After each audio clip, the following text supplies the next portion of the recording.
All right, we got Jade Teta in the house. Jade, how's it going, man? Mitch, Zach, what's going on? Good to be here. Thanks so much for having me. Appreciate it. Absolutely, absolutely. We were just talking about Seattle. Jade, you spent a lot of time out here. Have you been back since then? I have. So yeah, I left Seattle in 2005, and then I think I was back there around 2011. But so it's still been a bit since I've been there. That's what I did. I went to Bastyr University, that I assume is Mhm. still there. Oh yeah. Although they have a satellite campus now in San Diego. So yeah, so now I split my time between Los Angeles and North Carolina, but Seattle's one of my all-time favorite cities, man. If it weren't for the heavy rain, I might be living there with you boys. Right, right.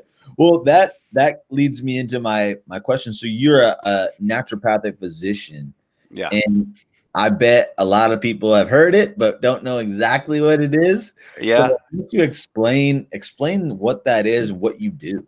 Yeah, and actually, I'll tell you a funny story as I explain this to you. So, when I was getting ready to go to traditional medical school, I studied biochemistry in undergrad, and when I was looking at the curriculum to go into medical school, I had already been personal training and coaching in nutrition.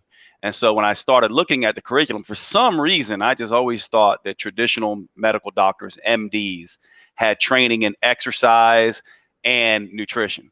And there was this moment where I was literally shocked, then shocked some more, and then depressed because I was like, I can't believe this. I can't believe this. And I definitely am not going to go into be a MD if all it is drugs and surgery. Nothing against that, but that was not, sort of where I wanted to go and wasn't what I was thinking I was getting myself into. So I went through about 6 months there just feeling like, what am I going to do? I guess I'll go get my master's degree in nutrition and psychology or something like that. And then I found my older brother, Keone, who's also a naturopathic physician, said, hey, man, you should check out this school, Bastyr University in Seattle. They train primary care physicians in complementary functional alternative medicine. Now, at that time, that was considered voodoo medicine, witch doctor stuff, right? It was considered like, dude, you don't do that. But I was one of these guys that was just like, you know what? I know what I want to do. This resonates me. This is my path.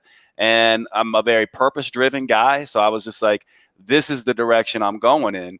And there's some good and bad about, sort of what I learned there. But I was shocked later on in my life, to realize how popular this got. I had no clue that this was going to be alternative complementary medicine was where everyone was going to go.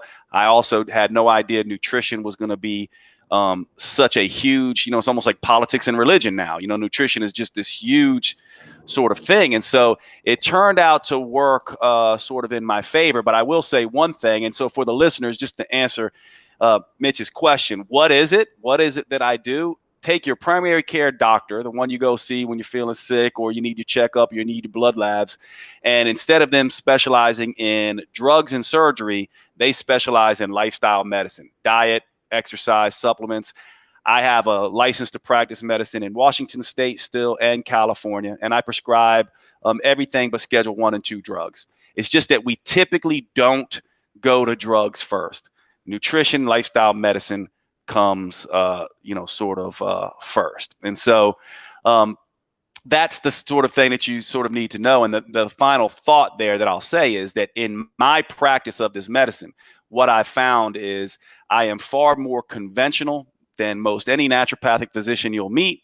And I'm also far more, functional orientated than most medical doctors you meet. So if we're sitting on a political spectrum, what you're getting from me is someone who's very evidence-based, very science-based, very in the middle of these two worlds. And I take, I don't care where a good idea comes from.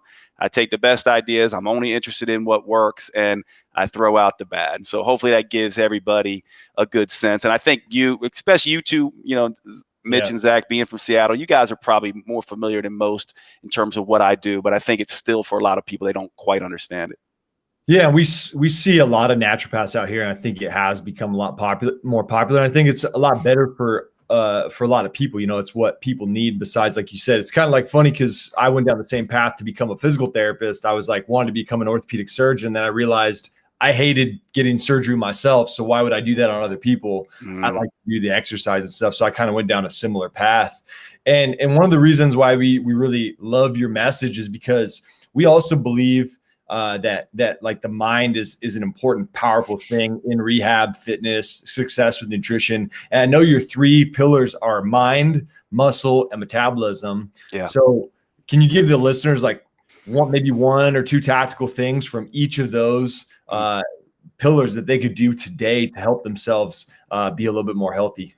Yeah, well, one of the things you'll find from me is I kind of I guess I'm a little bit of a heretic in a lot of ways, and so I'm probably going to be a little heretical here in sort of my discussion of these 3 things. One of the things that I see about mind, just to give you an idea of where I'm coming from, is that when most people think about mindset, they're kind of coming at this from a sort of law of attraction type of stuff. And for those of you who don't know what that is, it's sort of like this idea: think positive thoughts. Think them long enough, think them hard enough, think them day after day, week after week, month after month, and put a vision board up, and you're going to get the life of your dreams, right?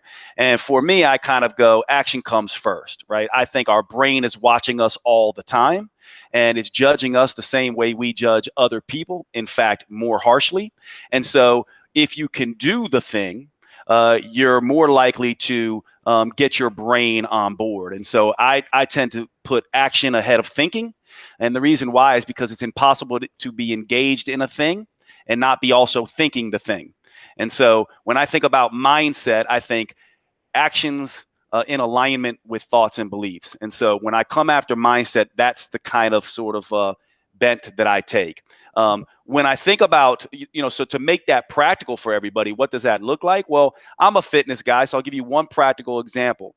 In the gym, we go after PRs in the gym, personal records. We try to lift heavier weights, more volume. We subject ourselves to greater amounts of stress so that we can adapt.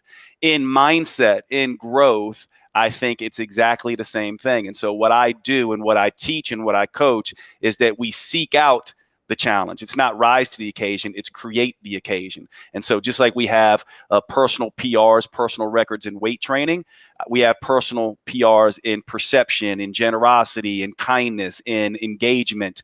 And I coach and teach that kind of stuff. So a typical example would be like if you're afraid of flying, which I was at one point, you don't fly less, you fly more, and you chunk it out. First, you take a small little flight, then another flight, and maybe you jump out of an airplane and you fly across the ocean. And slowly but surely, you're no longer afraid of flying. And this is how I think life works in the mindset realm. Now, in the muscle realm, to me, it's really about the same concept. So I pretty much covered it, right? Isn't it funny how the mindset piece flows right over into the muscle piece? If you want to get better, stronger, faster, fitter, you need to, again, create the challenge, not rise to the challenge, right? And so you rise to the level of your training. And so to me, when I think about that, I go, hey, what do I want to be? Do I want to be a big, strong sort of powerlifting dude? Do I want to be a lean bodybuilding type? Do I want a well-rounded fitness orientation? Do I want to stay healthy and fit? And then I gear my sort of activities toward that. I tend to be, I don't know how you two are, but I tend to be someone who has moved from the bodybuilding world. I mean, if you see me, I'm a big, bulky bodybuilder, powerlifter type of dude. I tend to get more muscle fat than anything else. And so I force myself to do more cardiovascular type weight training. So more CrossFit-esque type stuff, but everyone's going to be different in that.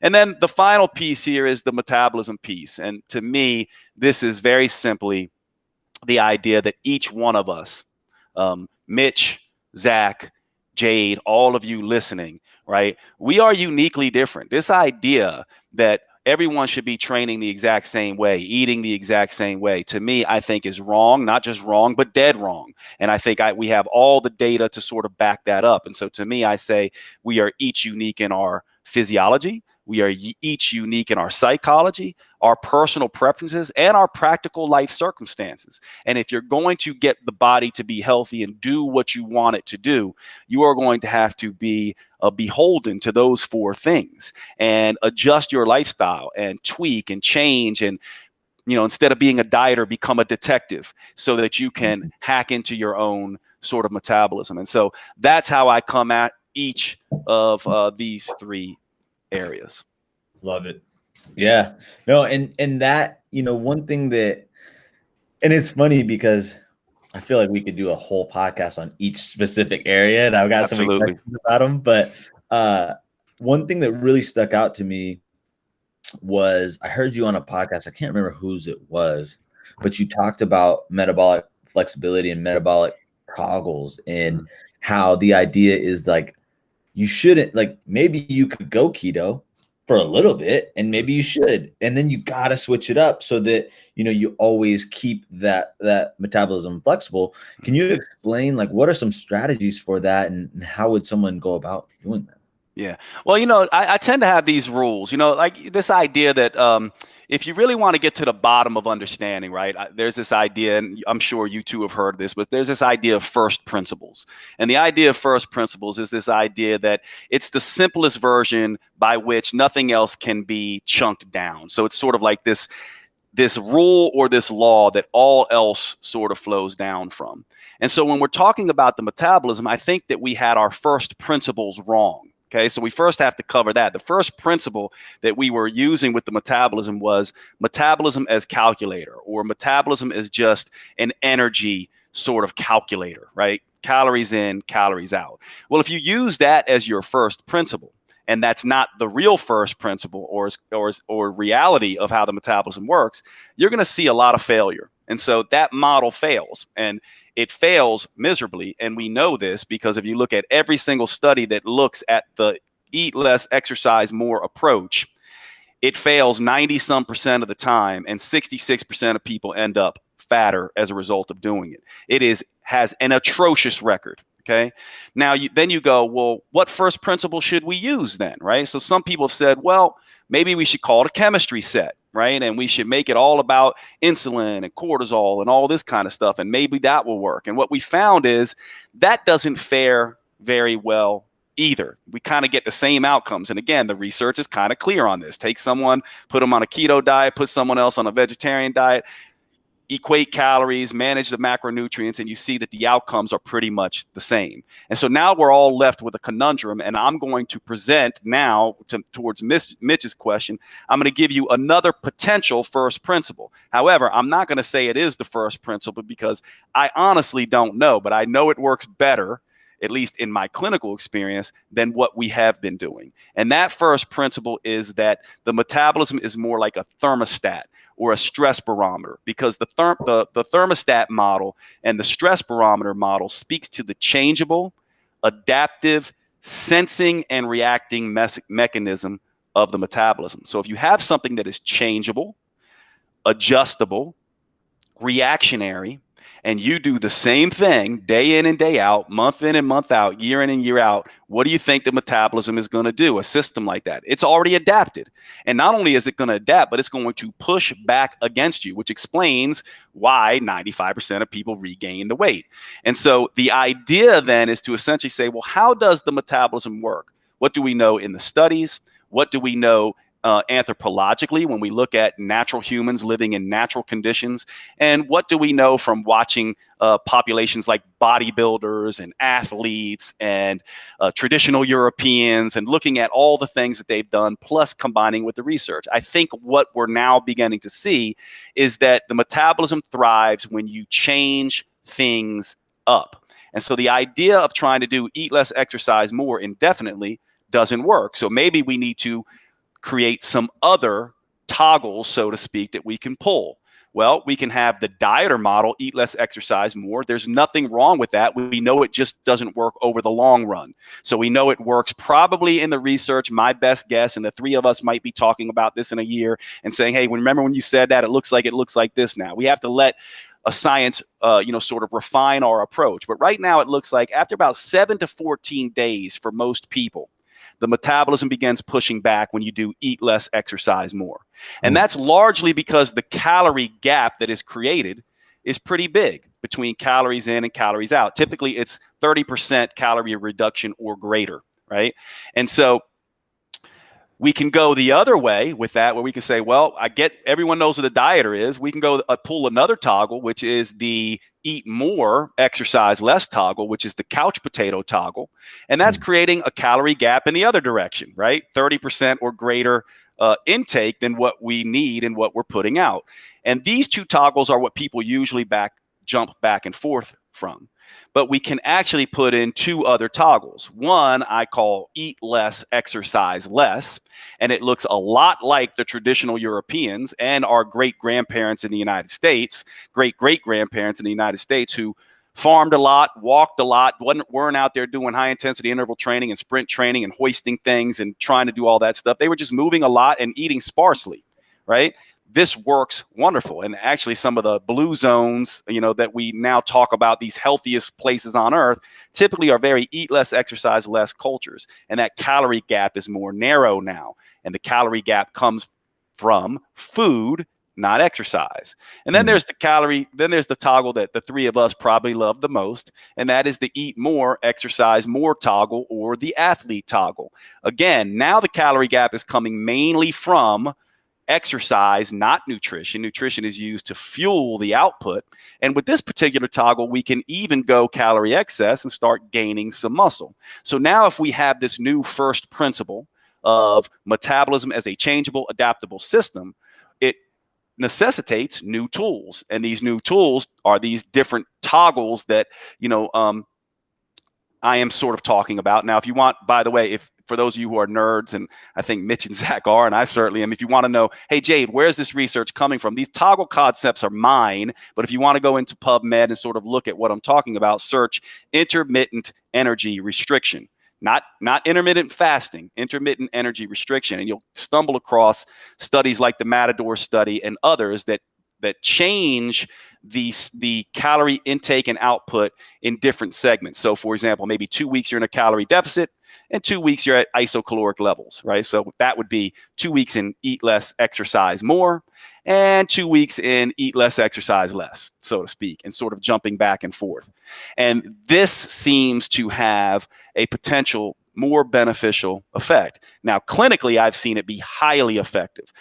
We all know, Mitch knows, Zach knows, I know, if you're savvy in this space, you also know we're going to have to wait a bit for science to kind of say, hey, Jade, hey, Zach, hey, Mitch, this is the way it really should be done. But right now, I have had great success with this for going on 20 years, and I'm constantly refining the approach. But hopefully that introduces the concept. So to give you an example of how this would look in real life for everyone listening, and then I'll shut up, here's what it would look like. Let's say Mitch goes through his week, and during the week, let's say he is super busy.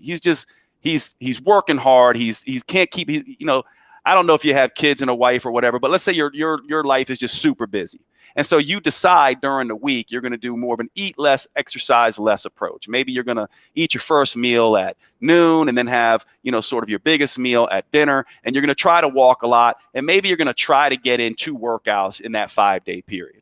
But then the weekend comes along and you naturally can relax and hang out, and your calorie intake goes up. So as a result of that, you switch into more of an eat more, exercise more approach. So you hit the gym hard on the weekend, you elevate your calories, and you sort of live your life like that. And your metabolism loves it because it's sort of like, oh, I can see I'm kind of bouncing back and forth. I never get to adapt and respond because Mitch is always changing things. And then maybe every once in a while, Mitch likes to go on a trip down to the Caribbean, and he's parasailing and he's rock climbing and he's, skydiving and cliff diving and riding bikes and surfing, and he tends not to eat. He kind of forgets to eat. And so he's putting out a lot of exercise and not eating a whole lot. And so he's in more of a dieter state, but he's only there for 10 days. So it's not a big deal. And his metabolism responds to it. And then maybe in Christmas, Mitch goes home and it's cold and it's wet and he's not near his gym and he's wanting to hang out with family and he's eating like crazy. And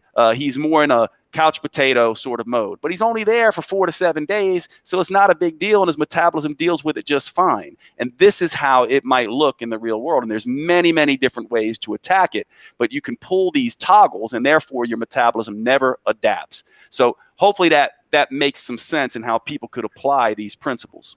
Yeah, I think that really does make sense quite a bit. And it kind of goes back to that. I like that phrase you said, stop being a dieter and become a detective. And that's kind of like what it seems like there is. And we've been talking to a lot of people recently about the idea of nutritional periodization, which is kind of essentially, it sounds like kind of what you're explaining, but just a little bit more like free flowing, not, like you know what to do. Basically, like if you're going to be more active, you got to eat more. You plan to eat more on the weekend. You got to work out more. So I really like that idea because, I mean, obviously we see people that are in long-term calorie deficits. It just doesn't really work out, like you said. So I think that's great info for people. And then, kind of along this same topic, I'm interested in your 2 books. One of them you have on the wall behind you, and that's one I'm going to ask the question about there. And then the other one, so the one is called Lose Weight Here. And we kind of always understood, at least we know when I was going through exercise science, we did minimal nutrition, but we did nutrition. We always were taught that you can't spot reduce fat. That's more like a bank. I'd love you to talk a little bit about the philosophy of that and the kind of the principles. And then maybe if you can add in kind of a little bit about the new me diet and how to turn your body into a fat burning machine while you rest. Yeah, actually, it's thanks for asking those questions about those books, because it's actually interesting in the way these books, and this will be interesting for anyone who's a creator too, the process of this. So the New Me Diet, also known as the Metabolic Effect Diet, was my first book. And it actually, I would describe it as more of an eat less, exercise less approach, because what it essentially said is you don't need all this constant volume. You do need to move, walk, and you actually, if you eat lots of high sort of volume foods, you actually end up consuming way less calories. So it's sort of an eat less, exercise less approach. It also, and this is important to sort of for people to understand, it also, because we'll get into the spot reduction thing, but we have to deal with one big elephant in the room when you deal with a book like the one I wrote, which is this idea of metabolic typing. Right. So in that book, I talked about 3 different metabolic types. I have another book specifically for women called Metabolic Renewal that has 7 different hormone types. Now, people always laugh when I say this, but this idea of typing is a ridiculous concept. So then they go, Jade, if it's a ridiculous concept, why the hell did you put it in your books? Right. And here's the reason why, because when you have infinite variation in metabolic types, like Zach has a metabolic type, Mitch has a metabolic type, Jade has a metabolic type. We are like fingerprints. And so when you have these individual responses to food and exercise and stress and your practical environment, what happens is it becomes untenable in a sense to meet everyone in that individual place. And so what you do is you start to bucket certain clinical individuals, right? So you might say, well, you know what? I know from talking to Mitch, when he eats carbohydrates, he feels sluggish. He starts getting more cravings. His energy crashes. But I know when talking to Zach, when he eats carbohydrates and things like that, he tends to have better performance in the gym, better recovery. His mood is better, etc. And so then I can chunk them into different types. But from there, I then teach them the principles of adjusting and tweaking and sleuthing like a detective to hone in on their particular individual type. And so one of the things I want everyone to sort of understand that, in terms of me, that I think is critical in what we all need to do, both as coaches and individuals who are playing this game of health and fitness, we have got to do our best. And it takes time to find out what works for us. Bruce Lee has a saying, right? He says, absorb what is useful, discard what is not, add what is uniquely your own. This is essentially what we're doing. But as coaches sometimes, and creators of works like these books, sometimes we have to give people starting places, and giving them types, in my opinion, is far better than having a one size sort of fits all approach. And so now the evolution of that is to sort of start out with these broad sort of types, and then start getting into people's individual reactions and their individual concerns. And so the next book essentially was talking about the idea, well, there's some people who specifically want to do certain things, like they want to get rid of belly fat, or they want to, take off weight off their hips, butt, and thighs. Specifically, women want to understand why they store fat in certain areas. And so briefly, the science of this essentially works like this. Is spot reduction possible? Yes, it's actually been shown to be true. The only problem with that is the following. It's kind of like taking out a drop of water from a lake. It's it's practically impossible. And here's how we know. The research done on this was essentially one leg ergometry, right? Where people were basically spinning a bike with one leg, with the other leg, basically left. And they basically were measuring blood flow and sort of fatty acid release and fatty acid oxidation. Remember, lipolysis, the release of fat, and the burning of fat are really two different things. And so they're measuring in both legs. And they're actually saying, oh, isn't it interesting that indeed this other leg is burning more fat than this particular leg. Now, we don't know the degree to which compensation happens, right? Where the body goes, oh, we lost more fat here. Maybe we'll put some fat there. There's questions unknown, but we were seeing that indeed you can burn fat locally. The problem is it's such an insignificant amount, right? So really what we're then talking about is we're not really talking about spot reduction from a practical perspective. It's impossible. However, we can, by understanding hormones and diet, we can begin to attack certain areas of the body. And this has to do with the science of alpha and beta receptors. And so just briefly, I'll walk everybody through this. Yeah. Associated with your fat tissue, there are two types of receptors that your fat-burning hormones, the catecholamines, adrenaline and noradrenaline if you're in Europe, and epinephrine and norepinephrine if you're in the United States. These hormones bind these receptors, and if they bind the beta receptors, think B for beta burn. Fat burning is sped up, right? If they bind the alpha receptors, think A for alpha, anti-burn. The fat burning is slowed down. Now, what's interesting about this is if that's the case, take a woman. Where do you think the alpha receptors reside in her body, and what hormone makes alpha receptors be more expressed? Estrogen makes alpha receptors be more expressed on the hips, butt, thighs, and breasts. And so women have more alpha receptors in those areas. Incidentally, men have more alpha receptors in their love handles, right? So as women and men start to get lean, what's the last place for that fat to come off? The love handles in men and the hips, butt, thighs, and breasts in women. More the hips, butt, and thighs because the breasts are slightly different. So some women will lose a lot of breast tissue when they lose weight. So now if you want to attack these particular areas, if a man wants to attack belly fat and a woman wants to specifically try to take weight off the legs, what they have to understand is that they're going to be burning fat all over the body, okay? It's just, can they suppress the alpha receptor activity to a degree that it burns fat more in line with the rest of the body? And so when we're trying to sort of lose weight from a particular area, this is essentially what we're trying to do. And so what we're trying to do, for example, in women, is we're trying to really create the largest calorie deficits at times when estrogen isn't as active, right? So this would be the week before and during the menstrual cycle when estrogen levels are low and alpha receptors are essentially less active. Now we can essentially say the beta receptors are more active now and the alpha receptors are less. And so what we can do is we can periodize our nutrition to, sort of go with what Zach was saying and actually put our calorie deficits, our large calorie deficits, run those toggles for large calorie deficits during that time, right? And now all of a sudden we can speed perhaps fat release from this. Now we would need a study. All of us would need to do a study to actually look, does this actually work the way Jade says it does clinically? We would need a study, but theoretically, hopefully it's making sense how this is now theoretically possible. Same thing, by the way, with insulin. Insulin will activate more alpha receptors, suppress some of the beta receptors. Thyroid hormone will ramp up some of the beta receptors, suppress some of the alpha receptors. This is why some bodybuilders use T3 and T4, to try to burn fat prior to a show. They're essentially trying to do this to be like, let me get that last little weight off of the love handles. And so this is a whole advanced sort of way of attacking sort of body fat. And it does have implications for even regular people who, when they lose weight, and this is what happens, and I'm sure you see this, Zach, and you see this too, Mitch, and a lot of people understand this. Here's what happens with women in particular.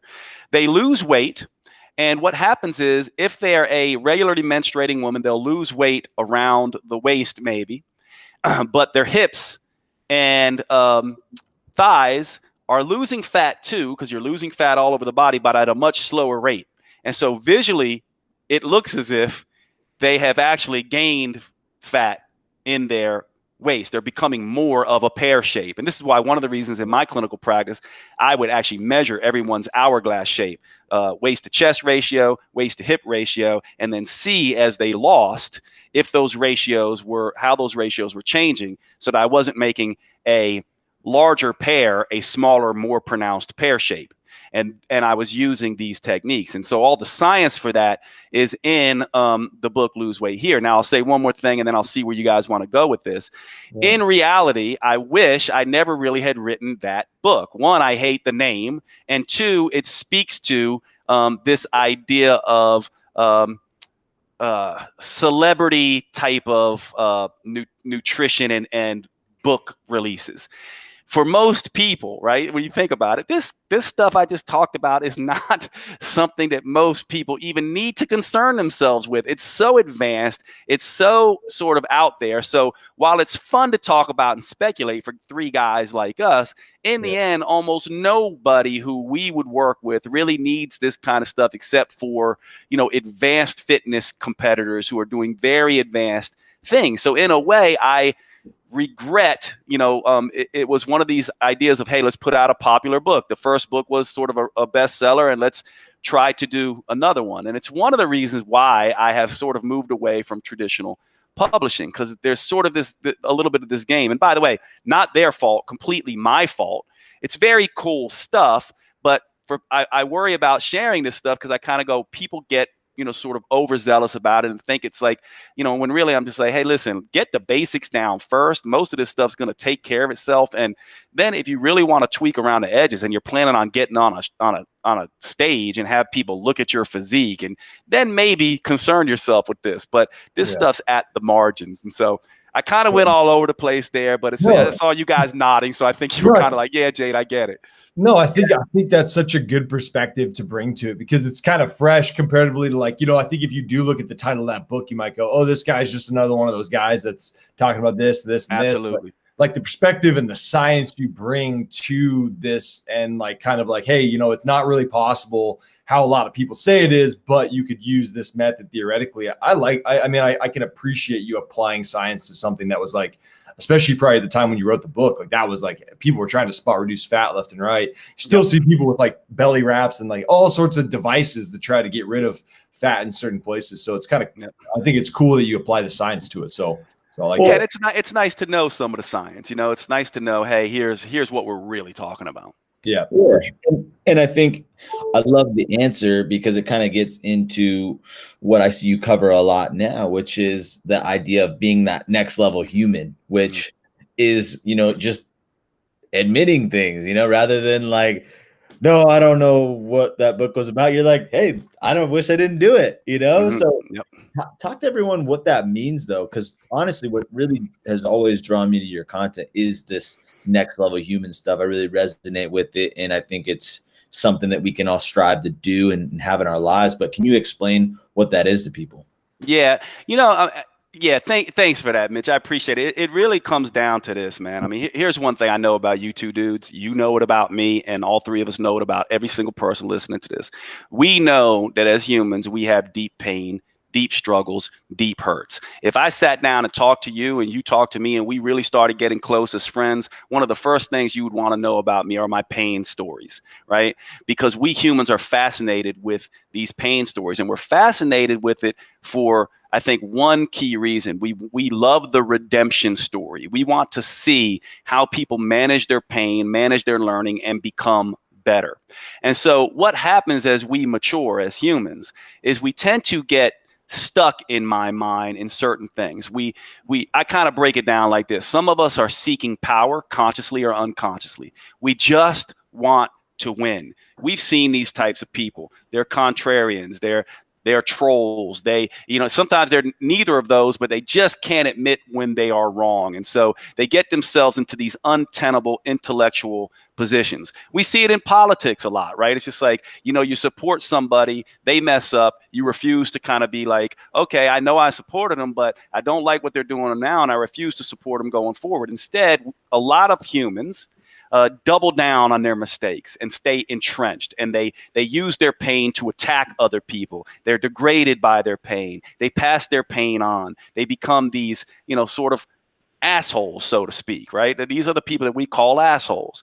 The other type of people sort of want to just stay in groups. And so they're no longer the asshole. Matter of fact, they're more like people pleasers and things like this. By the way, that first group I call base level humans, right? They're operating from the base level lizard brain.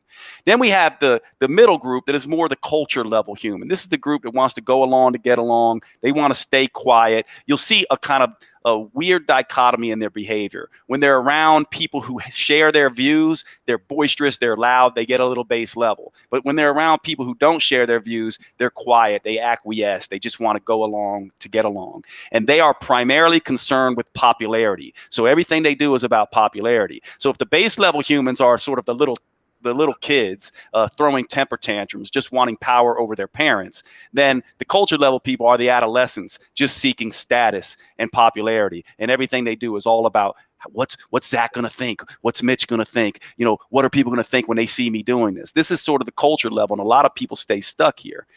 The one that you're asking about is the next level human. And by the way, I call it next level because a next level human doesn't believe they're better than anyone else. So it's not better level human or higher level human. It's next level human because it speaks to the individual journey of maturing and reaching self-actualization. And their primary concern is not power and it's not popularity, it's purpose. In other words, they simply come to a place in their life. They have a humble recognition that they are uniquely powerful and have a unique gift to share with the world. I guarantee the reason you two are here right now and the three of us are talking is because you came to that humble recognition that I am powerful, but I'm also not that damn special. This is how a next level human looks at it. They're like, I am powerful. I see my power. I know I can teach. I know I can pass this stuff on, but I'm no better than anyone else. And so a next level human makes their whole entire approach to life a growth approach. They want to learn. Whereas a base level human would never admit they're wrong. A next level human has no problem saying, you know what, Zach, thanks for telling me that. You know, it was a little hard for me to take at first because I had a little bit of my base level reaction come out, but I appreciate it and I want to grow and I want to learn and get better. Matter of fact, when you get in a debate with a next level human, they're not trying to win. They're trying to learn, which is why they ask lots of questions. And it's not that they don't have a stand. You'll see their strong stance, but they're willing to bend. And to me, the idea of a next level human is the idea that I think is critical here. We're going through a pandemic right now. So I'll just say, I think the real pandemic is the pandemic of lack of purpose and people not knowing why they're here and getting mired in their own pain, seeking power and popularity instead of realizing that pain that we all feel, that we all have, the whole purpose of it is to help us grow and then teach and evolve the rest of the world. And that to me is how you begin to live. And when you start living like that, you start seeing life and showing up with life as a completely different human being. And I feel like just to round this out and then see where you guys want to go with that, I feel like ultimately in the experiences that I've had in my life, I had an affair. I went through a divorce. I had what I would call a betrayal sandwich. The woman who I was with was also married. She was cheating on me while I was cheating on someone else. And here's the sad thing about this. The reason I bring that up is to say this. I was in a betrayal sandwich. This is how embarrassing and cowardice this is in a sense. It took me getting hurt the way I got hurt to see that I was hurting someone else the way that I was getting hurt. And it took that experience for me to finally grow up and mature. But isn't it funny how the three of us know people, and I'm not perfect in this either. There's still areas where I'm still spinning in this vicious pain circle. But in order to break free from that, we essentially have to not let it degrade us. We got to make a right turn and say, how can I use this experience to get better, to be better, to grow, to self-actualize as a human? And that's what a next level human will do. All that pain is not taken to project it on other people, but it's taken to teach other people. Yeah, I think first off, like getting to that next level human status, I think is the most freeing experience the person could have. So I think it's like what everyone should strive to achieve. But it's not easy, I think, to take something like in your situation and make a positive out of it. what kind of things can people, like, how do you get someone to get to that self-realization? And then, maybe like talking about the 5 P's of purpose, you mentioned purpose, maybe talking a little bit about that will help people to understand how to get to that level where they can take something that's so negative in so many people's minds, but they can use it to get into that next level human status. Yeah, I love that question. I think frameworks free us, just like first principles. First principles sort of guide us. Frameworks begin to free us up to be like, oh, I'm not as confused anymore about this. And so when we talk about purpose, to answer your first question, how do you know that it's you and not someone else? Because most people, if you're a base level human or a culture level human, a base level human is going to blame it on other people. A culture level person is going to blame it on other groups. Right? They're never going to take responsibility. A next level person is going to take responsibility, but we can't take responsibility for other people's shit. We have to look at our stuff. So the first stage to this is look around at the patterns. If we look at life, you will see patterns repeating again and again and again. You get in one relationship, same thing. Next relationship, oh, same thing. Next relationship, same thing. If this pattern is repeating, you are the common denominator. This is the first step that you're off kilter here. However, if you get in a relationship and this is the only person you've had this with, then it's about them, right? But these patterns that repeat, this is the idea of extreme ownership. This is the idea that if this pattern keeps happening again, this is for me to solve. So that's the first thing that a next level human will do. They do not say it's someone else's problem. They say, these are my patterns. I must fix them. And they say, I can use this to get to my purpose. And so then what they do is they look back in their life, and isn't it uncanny, right? Like if we all sat down and we'll use you, Zach, and we said, all right, what's Zach's story? What were his parents like? Were they there or not? Did he have a mother and a father? Were they present? Were they loving? Were they distracted? Were they cruel? Were they loving? Whatever. Did he have brothers and sisters? What were his cousins like? What was his early pains like? What were the things that happened? Was he bullied? Was he not? Did he have good teachers? Did he not? All these people. Then who were his influential people that he hung out with in high school, and his first lover, and all this kind of stuff, right? Those are your people. These people dramatically impact you. So rather than looking at them and saying, well, those people are toxic and I don't want to think about them and I want to disown them, you go, what are the lessons? What are they pointing to? Everything to me has meaning for you. So you can take it and use it, especially the people that caused your pain. So when you're thinking about purpose, you got to go back to your people. Study your people. Understand, why was my dad the way he was? Why did I even have that father? And I'm not talking from a God's plan, destiny point of view. I'm an agnostic. I don't really believe in that stuff. I just go, can you use it or not? So there's your people. Then there is sort of your unique perspective. You might remember as a little kid, you thought about things a particular way. You were inquisitive. You had certain things about you, the way of seeing the world. Some of those ways worked for you. Some of the ways they didn't, right? We talk about this filter on the world, your perception or your perspective. That matters. How are you looking at the world, right or wrong? And by the way, where did those things even come from? Lots of times they come from your people. So there's your people. There's your unique perspective. Then there's your passions, right? The things that you loved, you just were drawn to, everything from board games to video games to, I don't know, Dungeons and Dragons to fitness to whatever it was that you were drawn to. And some of those passions left you and they were just brief, and others have followed, through your life, right? And then you have, so that's people, perspective, passions. And then you have your powers, your superpowers, the talents, right? I found out that, hey, man, I'm a pretty good communicator. I didn't, necessarily realize that. You guys are probably finding the same thing. People look at you, that you're charismatic guys. They gravitate towards you. There's certain things that you are powerful in.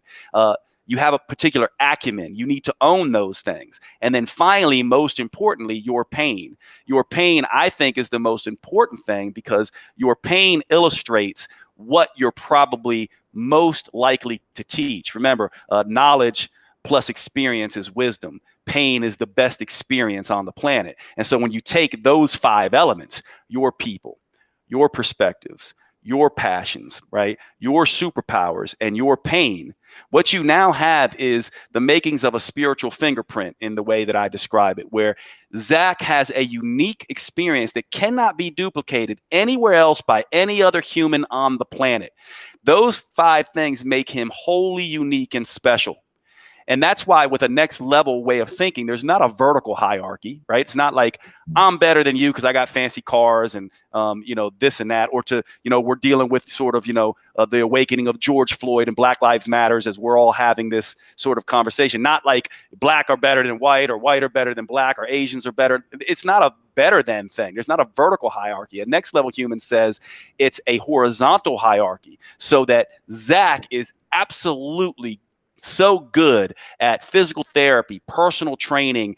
He has a unique way of taking care of people. This is his domain. But if you put him in the kitchen, he may suck at that. Someone else, is expert at that. And so what happens is we own fully and completely our spiritual fingerprint. And here's where it matters, right? Because now we've got, you all are listening to me talk, and we've got Zach and Mitch here, 3 guys, right, who teach essentially the same thing. Now, some of you are listening to me right now and going, this guy Jade's cool. And some of you are going, I don't really love this dude so much. Some of you are really vibing with Mitch. Some of you are really vibing with Zach. The 3 of us could get up on stage, teach to all of you, say the exact damn thing, basically. And you're going to gravitate to one or the other of us. Someone is just going to love Mitch and be like, that's my dude. Someone else is going to love Zach and be, that's my dude. And someone else is going to love me and be, Jade's my dude. And by the way, we're all going to get hate too, which is why the Adlerian psychology says one of the best things you can do is have the courage to be disliked, because when you're really chasing your purpose, you are going to be disliked. And this is beautiful, because now all you really need to do as a next level human is show up authentically. And it doesn't fall on you, by the way. You don't find it. It doesn't all of a sudden materialize in front of you and go, oh, here's my purpose. It's basically Mitch, Zach, and me have to sit down, analyze these 5 elements and say, okay, here's the paint, here's the canvas, here's the eraser, here's the pencil, here's all the things that I have to create my purpose. Now I choose, and you go and choose. And this is how we begin to, see our purpose as humans. Man, do you have like a program? I'm like, man, I want to write all these down right now in a notebook. Do you have like something you take people through, or? Mm-hmm. Yeah. And well, what's really interesting about this, and this speaks to purpose, thank you for that question, because this is what speaks to purpose, right? I know you 2 guys probably, as you get excited about something that you're learning, right, and as you really develop mastery over it, you begin teaching. And so that's part of why this podcast, we're all talking on this podcast right now. Well, part of what I have done is also essentially said, okay, I've built one sort of company, and it was more fitness oriented.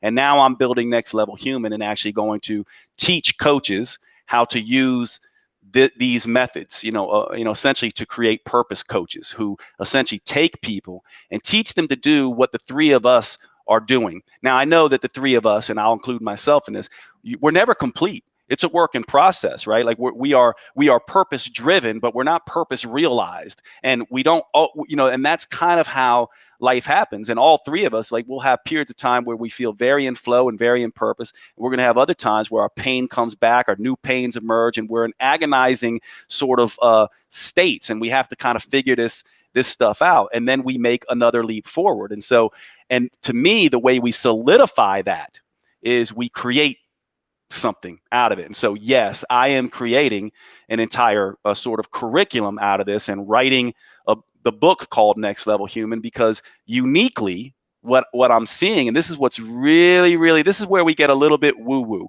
And just so everyone knows my belief system, I'm about as agnostic as you can get. I wouldn't call myself an atheist, but I'm definitely not anywhere near religious.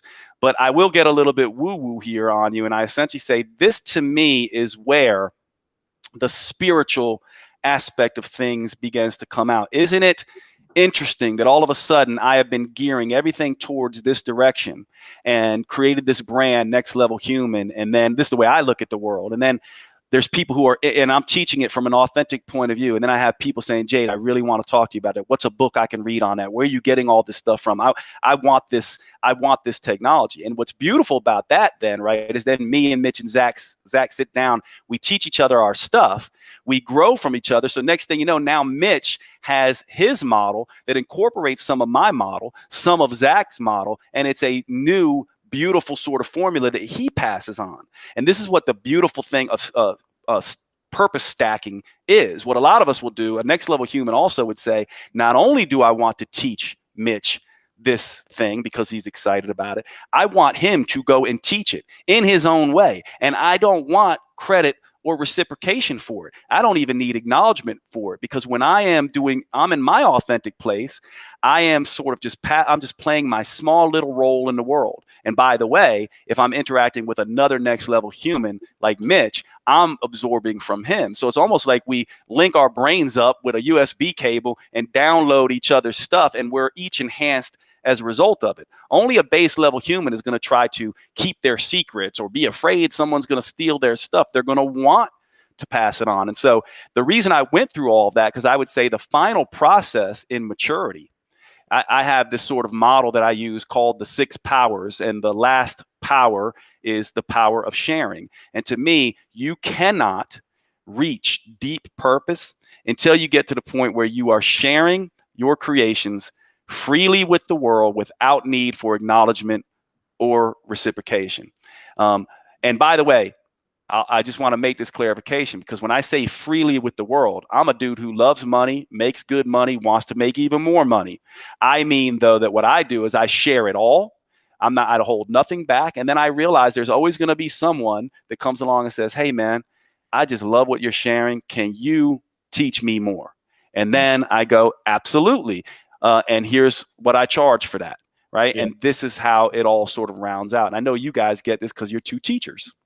Yeah. And I mean, that's the key is like, as soon as we started living, like, we see it as like abundance and scarcity mindset. You hear that a lot. It's like, once you start living in the abundance, you start finding so many more opportunities. And like you said, like what we're teaching people and showing people isn't anything necessarily new. It's just your unique fingerprint that you've put on that is resonated with someone. So you could teach the same thing as Mitch, but you might, like he might not take your business because you've got your own unique fingerprint on it. So, I love that about you. That's really cool. I think we had just one last question. And basically we love the phrase that you used, easy as earned. Can you explain that just a little bit, just to kind of round out the podcast, and then we'll tell people where to find you, because I'm sure a lot of people are going to want to find you. Cool. Yeah, I appreciate that. So this is one of those things where I think it's funny when you go through life, right? I think when you first start something and you don't know a whole lot about it, you feel like you want things to be easy, right? You're looking at someone like, I don't know, you're looking at Mitch in the gym, let's say, and you're being like, I want to be able to do that stuff. And you see this a lot with sort of Instagram and the sort of culture level way of doing things, where there'll be this super fit person sort of showing off sort of all their talents. I actually kind of love that stuff, because but what I do is I go, if I wanted to do that, I know what it's going to take. And so I think one of the mindsets of a next level human is to essentially say that so now we've gotten to this point where I decide this is the purpose I'm going to create, right? This is how I'm going to make this work. And then what we think is going to happen at that point is that, the clouds are going to open up and this sunshine is going to shine down on us and we're going to walk off into the sunset. And what's really going to happen is storm clouds are going to form. A fucking army is going to walk over the hill, swords drawn, and be like, bring it on. And you are going to have to sit there like a damn warrior and be like, this is what I chose. This is what I will do. This is what I will fight for, scar for, bleed for, die for. And not only will I do that, but I'm going to love it. I'm going to go and do it. And as you engage in the battle, and this is why, to me, if it feels like it's hard, I don't know that I don't think you're fully in your purpose. It should feel like